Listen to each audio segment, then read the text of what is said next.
بسم اللہ الرحمن الرحیم۔ کتاب ملا حسن کا صفحہ نمبر 38 اور 39 ہے، مجلس برکات کا نسخہ ہے، اور عبارت ہے: قال المصنف فی الحاشیۃ المتعلقۃ علی قولہ فی المتن کالنور والسرور۔ شارح ملا حسن علیہ الرحمہ یہاں مصنف یعنی صاحب سلم کا ایک حاشیہ منہیہ ذکر کر رہے ہیں۔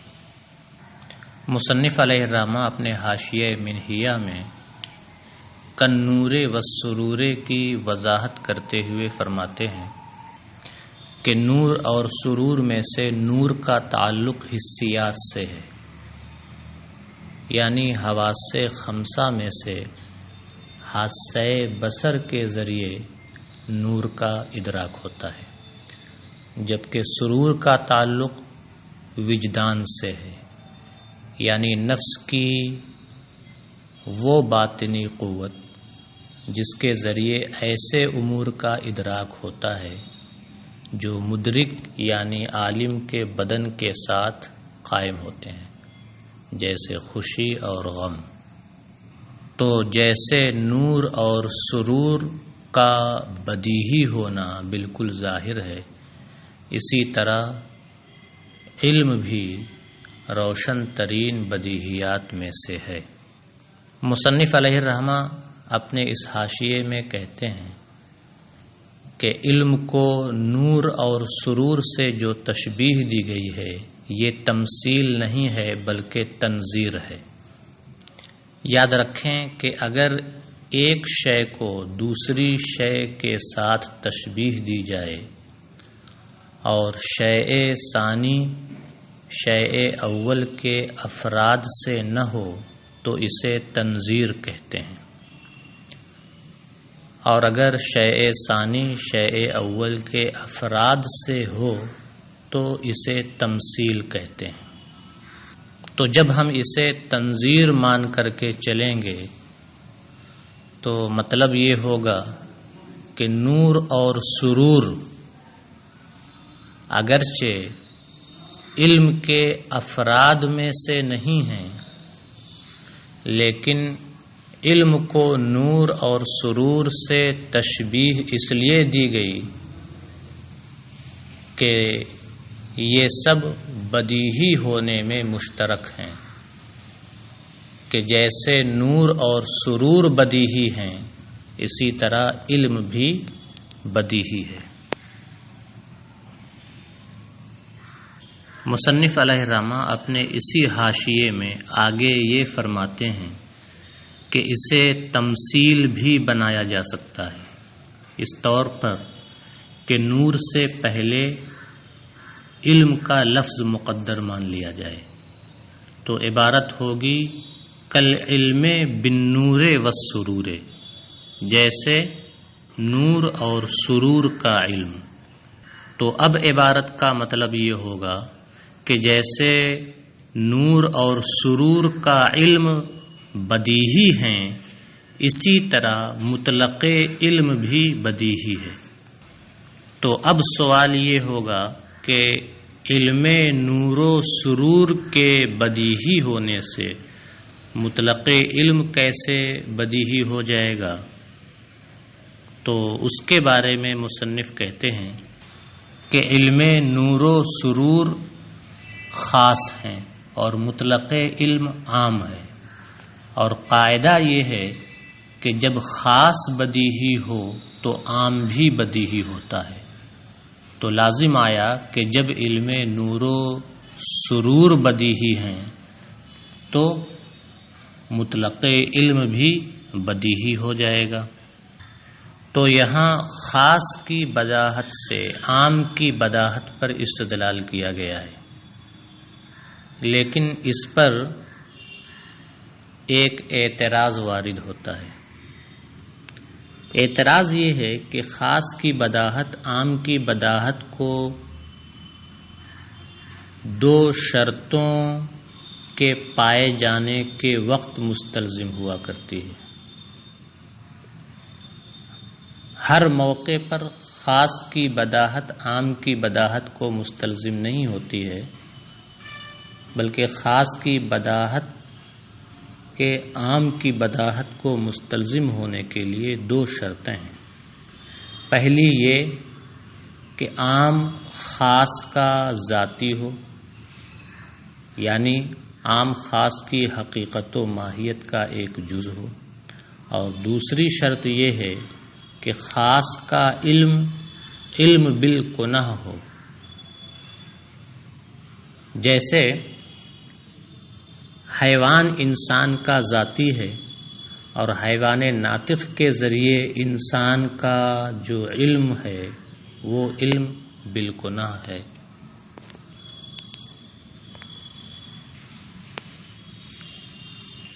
تو خاص کی بداہت عام کی بداہت کو اس وقت مستلزم ہوگی جب یہ دو شرطیں پائی جائیں، اور یہاں پر ان دونوں شرطوں میں سے کوئی شرط نہیں پائی جا رہی ہے،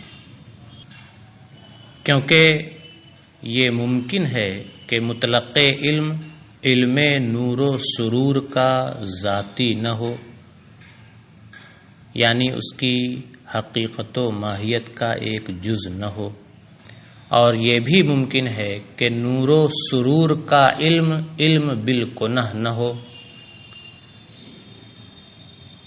لہذا علم نور و سرور کی بداہت مطلق علم کی بداہت کو مستلزم نہیں ہوگی۔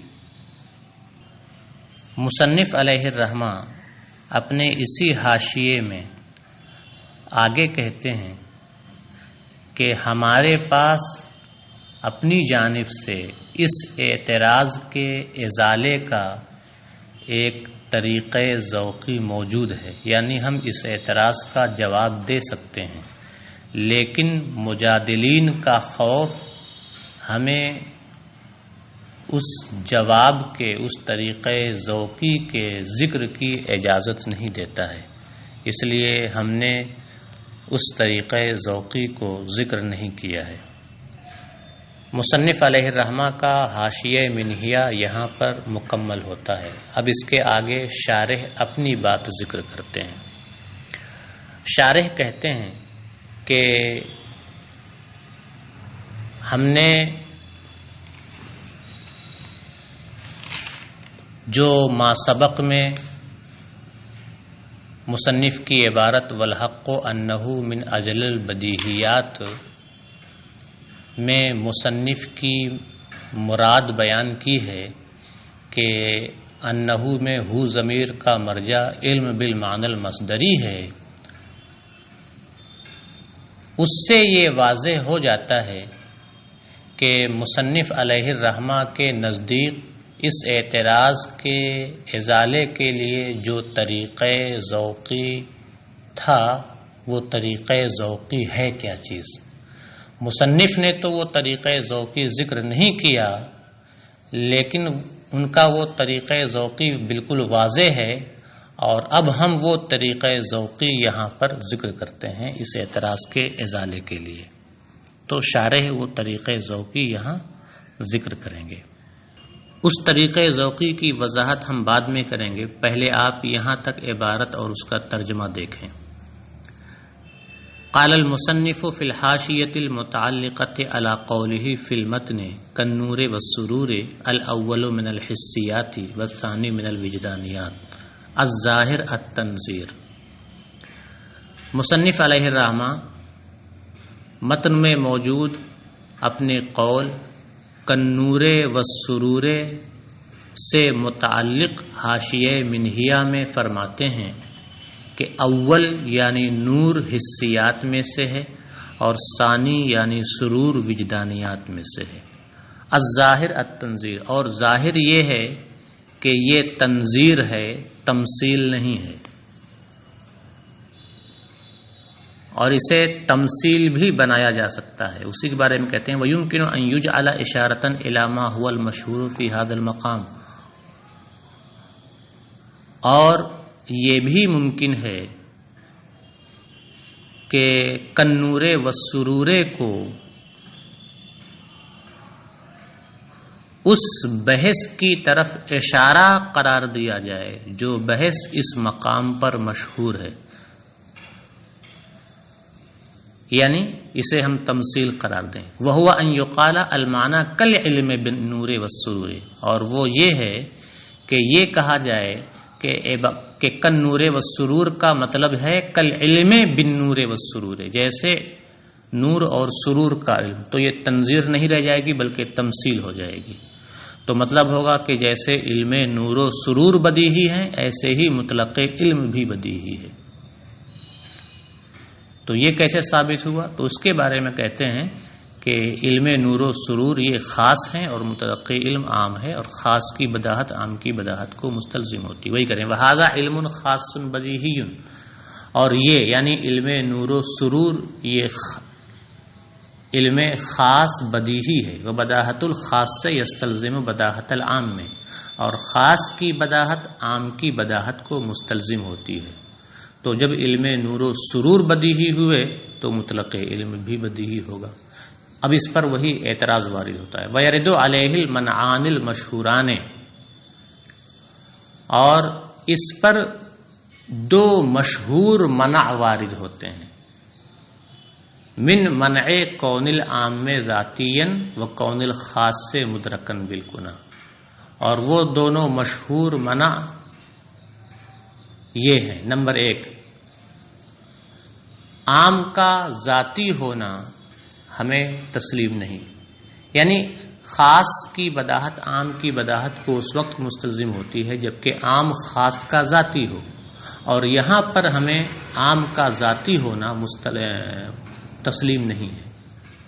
اور دوسرا منع وقون الخاص سے مدرکن بالکنا، اور خاص کا مدرک بالکنا ہونا ہمیں تسلیم نہیں ہے، یعنی خاص کی بداہت عام کی بداہت کو اس وقت مستلزم ہوتی ہے جبکہ خاص کا علم و ادراک یہ بالقنہ ہو، اور یہاں ہمیں یہ تسلیم نہیں ہے۔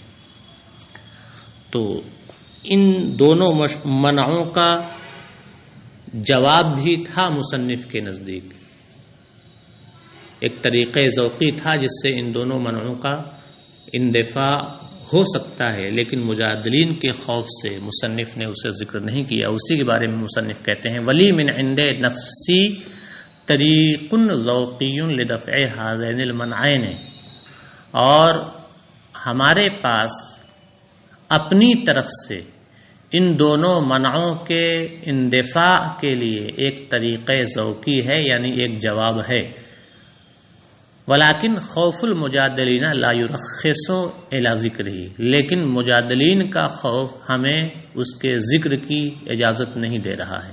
انتہا، مصنف کا حاشیہ یہاں پر مکمل ہوا۔ اب شارح کہتے ہیں اقولو، شارح کہتے ہیں اگرچہ مصنف نے وہ طریقہ ذوقی ذکر نہیں کیا، لیکن مصنف کی جو مراد ہم نے ما سبق میں بیان کی ہے کہ انہو میں ہو ضمیر کا مرجع علم بالمعنی المصدری ہے نہ کہ علم بالکنہ، اس سے یہ پتہ چل جاتا ہے کہ مصنف کا وہ طریقہ ذوقی ہے کیا۔ اسی کے بارے میں کہتے ہیں اقول علامہ قررنا من بیان مراد المصنف یکون الطریق الذوقی لہو میں ہو ضمیر کا مرجع ہے دفع ہذین المنعین، یعنی الطریق الذوقی لدفع ہذین المنعین واضحا عند المصنف۔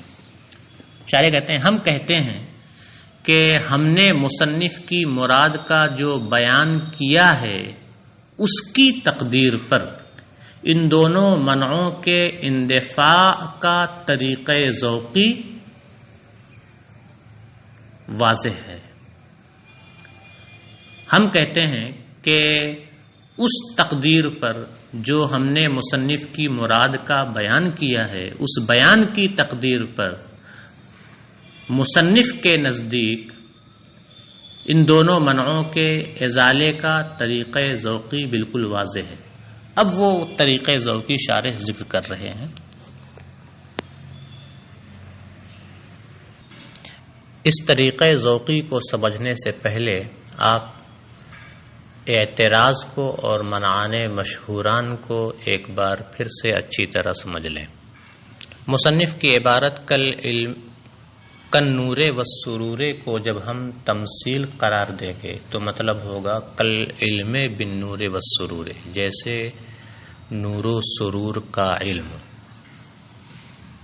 اور مطلب یہ ہوگا کہ جیسے علم نور اور علم سرور بدیہی ہیں، اسی طرح مطلق علم بھی بدیہی ہے۔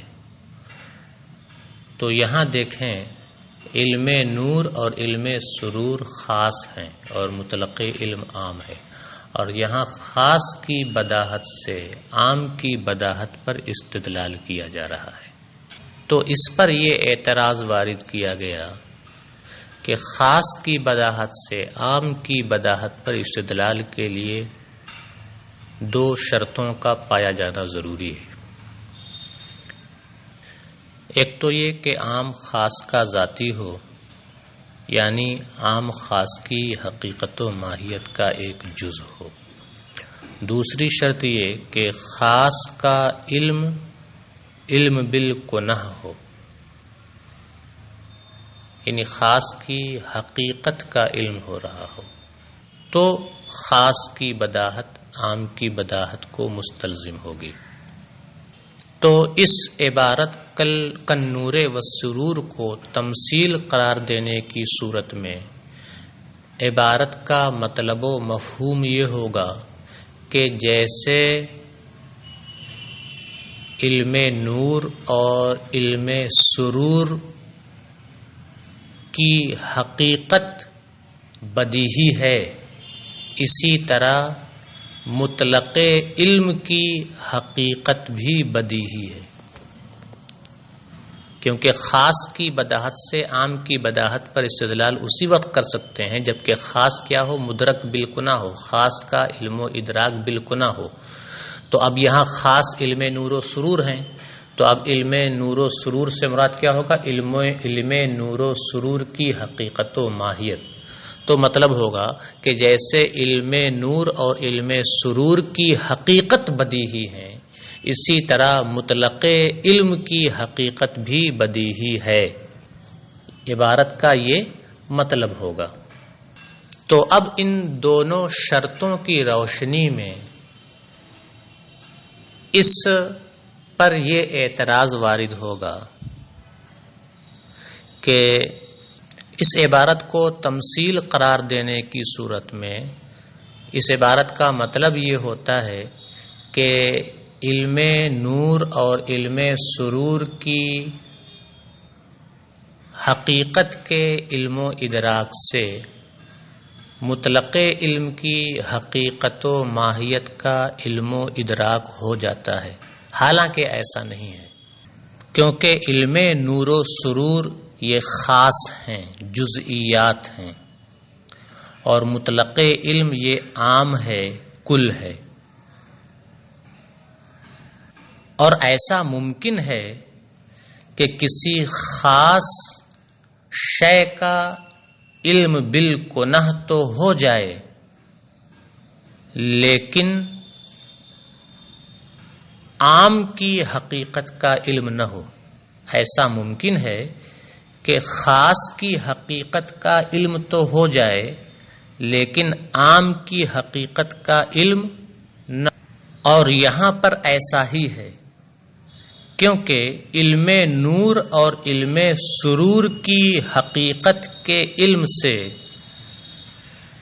خود مطلق علم کی حقیقت و ماہیت کا علم نہیں ہوتا ہے۔ تو علم نور اور علم سرور مطلق علم کی حقیقت و ماہیت کے علم تصور کو مستلزم نہیں ہے، چہ جائے کہ ان دونوں کی بداہت مطلق علم کی بداہت کو مستلزم ہو۔ اب آپ وہ طریقہ ذوقی دیکھیں جو شارح علیہ الرحمہ نے یہاں پر پیش کیا ہے۔ شارح علیہ الرحمہ کہتے ہیں کہ مصنف کی عبارت کن-نور والسرور کو تمثیل قرار دینے کی صورت میں عبارت کا مطلب یہ ہو رہا ہے کہ جیسے علم نور اور علم سرور بدیہی ہیں، اسی طرح مطلق علم بھی بدیہی ہے۔ تو اس پر یہ اعتراض وارد کیا گیا کہ اس صورت میں علم نور اور علم سرور کی بداہت سے مطلق علم کی حقیقت و ماہیت کی بداہت لازم آ رہی ہے، جبکہ خاص کے علم سے عام کی حقیقت و ماہیت کا علم ہو جائے یہ ضروری نہیں ہے۔ تو اعتراض کی بنیاد یہ ہے کہ مطلق علم سے علم حقیقی مراد لیا گیا ہے، علم بالکنہ مراد لیا گیا ہے۔ اور یہ تو صحیح ہے کہ علم نور اور علم سرور سے علم حقیقی بھی لازم آ جائے یہ ضروری نہیں ہے۔ تو آپ کے اعتراض کا مدار یہ ہے کہ مطلق علم سے علم حقیقی کو آپ نے مراد لیا ہے، علم بالکنہ کو آپ نے مراد لیا ہے، اور یہ اعتراض وارد کیا ہے کہ علم نور و سرور سے مطلق علم کی حقیقت و ماہیت لازم نہیں آتی ہے۔ یہ تو صحیح و درست ہے، لیکن ہم نے مصنف علیہ الرحمہ کی عبارت کا جو مطلب بیان کیا ہے اس میں ہم نے یہ کہا ہے کہ انہو میں ہو ضمیر کا مرجع علم بالمعنی المصدری ہے۔ اسی طرح یہاں بھی مطلق علم سے علم بالمعنی المصدری ہی مراد ہے، اور عبارت کا مطلب یہ ہے کہ علم بالمعنی المصدری روشن ترین بدیہیات میں سے ہیں، جیسے علم نور اور علم سرور۔ تو یہاں پر علم نور و سرور کی بداہت سے علم بالمعنی المصدری کی بداہت پر استدلال کیا گیا ہے۔ تو مطلب یہ ہوگا کہ علم نور و سرور کی بداہت علم بالمعنی المصدری کی بداہت کو مستلزم ہے، کیونکہ علم نور و سرور مطلق علم یعنی علم بالمعنی المصدری کے خاص حصے ہیں، اور عام اپنے حصے کا ایک جز ہوتا ہے۔ اور یہ تو ما سبق میں بتایا جا چکا ہے کہ علم بالمعنی المصدری یہ امر انتزاعی ہے، معنی انتزاعی ہے، اور جب علم بالمعنی المصدری معنی انتزاعی ہے تو اس کے تمام حصے بھی انتزاعی ہوں گے، تو علم نور و سرور بھی انتزاعی ہوں گے۔ اور یہ بھی ما سبق میں ہم نے بتا دیا ہے کہ انتزاعیات کی حقیقت و کنہ وہی ہوتی ہے جو ذہن میں حاصل ہوتی ہے۔ تو اب آپ دیکھیں کہ جب نور و سرور کا علم و ادراک ہوگا تو چونکہ یہ علم و ادراک انتزاعی ہے اور انتزاعیات کی حقیقت وہی ہوتی ہے جو ذہن میں ہوتی ہے، تو نور و سرور کی حقیقت ذہن میں حاصل ہو جائے گی، اور مطلق علم یعنی علم بالمعنی المصدری چونکہ اس کا ایک جز ہے، لہذا ذہن میں اس کا بھی علم و ادراک حاصل ہو جائے گا۔ تو جب نور اور سرور کا علم بدیہی ہوگا تو مطلق علم یعنی علم بالمعنی المصدری بھی بدیہی ہوگا، تو ثابت ہوا کہ خاص کی بداہت عام کی بداہت کو مستلزم ہوگی، اور یہ دونوں منع یہاں پر وارد نہیں ہوں گے۔ اور یہ دونوں اعتراض اس لیے وارد نہیں ہوں گے کہ مصنف کے کلام والحق و انہو میں ہو ضمیر کا مرجع علم بالمعنی المصدری ہے، نہ کہ علم کا تصور بالکنہ۔ مصنف کا کلام علم کے تصور بالکنہ کے بارے میں ہے ہی نہیں، یعنی یہ مدعا ہی نہیں ہے کہ علم کا تصور بالکنہ روشن ترین بدیہیات میں سے ہے، بلکہ مصنف کا مدعا یہ ہے کہ علم بالمعنی المصدری روشن ترین بدیہیات میں سے ہے، اور اس کو علم کا تصور بے کنہ ہی کہتے ہیں۔ علم کا تصور بالکنہ الگ چیز ہے اور علم کا تصور بے کنہ ہی الگ چیز ہے۔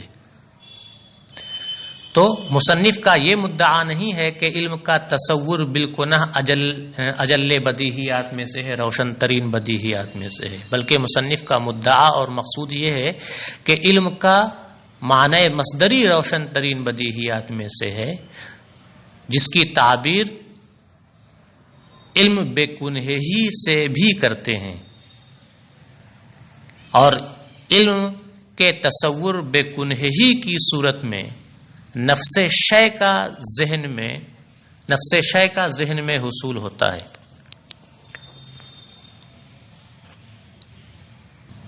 اور علم کے تصور بے کنہ ہی کی صورت میں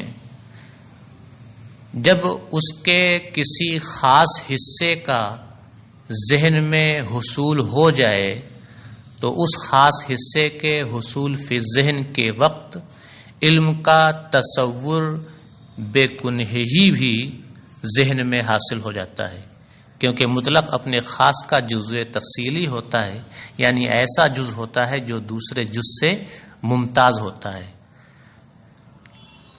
تو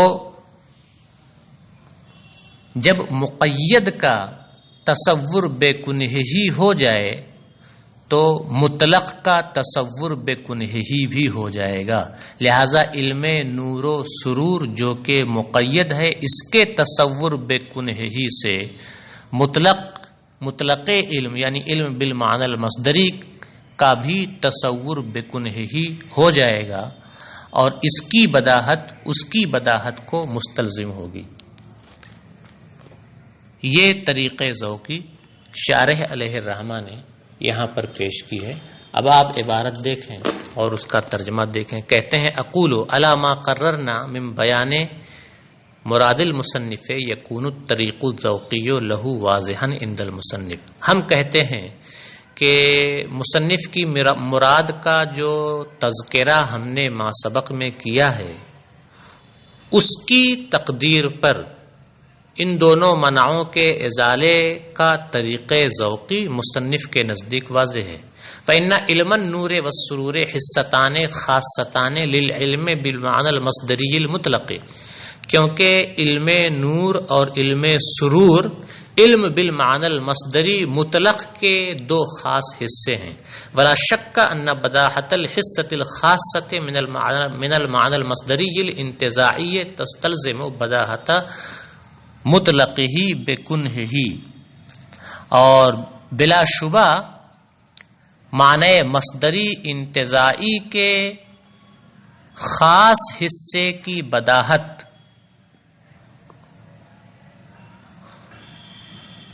مطلق علم بے کنہ ہی کی بداہت کو مستلزم ہوتی ہے۔ فإن الحصة امر انتزاعی حاصل فی الذہن بے کنہها، کیونکہ حصہ خاص امر انتزاعی ہے جو ذہن میں بے کنہ ہی حاصل ہے۔ فإن کنہ الانتزاعی ما ہوا حاصل فی الذہن، کیونکہ امر انتزاعی کی کنہ وہی ہوتی ہے جو ذہن میں حاصل ہوتی ہے۔ والمطلق جزء خارجی اے تفصیلی، اور مطلق چونکہ جزو خارجی یعنی جزو تفصیلی ہے، فیکون حاصلا بکنہ ایضا، لہذا مطلق بھی بے کنہ ہی ذہن میں حاصل ہوگا۔ وحینئذ یندفعان المنعان المشہوران بلا کلفۃ، اور اس صورت میں وہ دونوں مشہور معنی بلا تکلف دور ہو جائیں گے. وحینئذ لا یرد علیہ ما اورد بان الکلام فی مفہوم المقید البدیہی عن العلم بالنور مثلا لا یجدی نفعا. اور اس وقت اس طریقے ذوقی پر وہ اعتراض وارد نہ ہوگا جو اعتراض یہاں پر کیا گیا کہ مقید بدیہی یعنی مثلا علم نور کے مفہوم میں کلام کرنا کچھ بھی نفع بخش نہیں ہوگا. اذ لا یورث بداہت حقیقت العلم بالکنہ، اس لیے کہ مقید بدیہی کے مفہوم میں کلام کرنا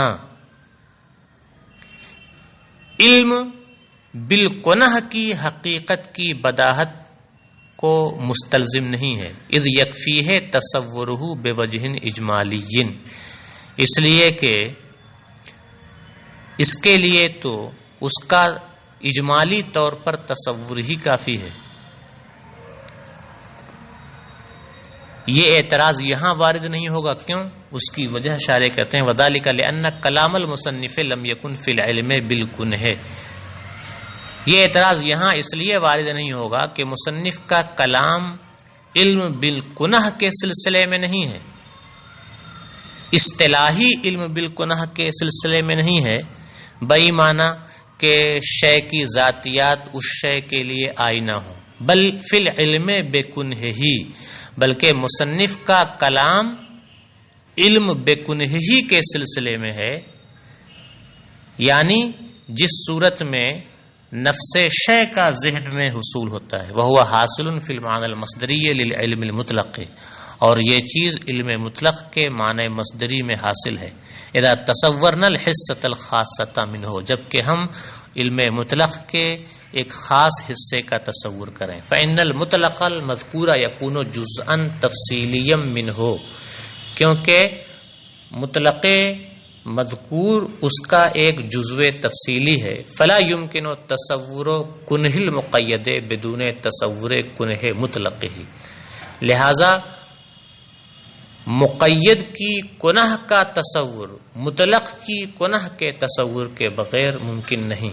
فظہر حینئذ تحقیق قول المصنف فی المتن والحاشیۃ علی خلاف ما زعموه فی الشروح ففہم.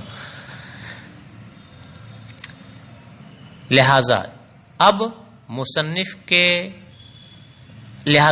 متن اور حاشیہ دونوں میں مصنف کے قول کی حقیقی صورتحال واضح ہو گئی، برخلاف ان شارحین کے جنہوں نے اپنی اپنی شروحات میں گمان کیا کہ انہوں نے جو خیالات قائم کیے وہ صحیح نہیں ہیں. ففہم ذالک، لہذا آپ اسے اچھی طرح سمجھ لیں.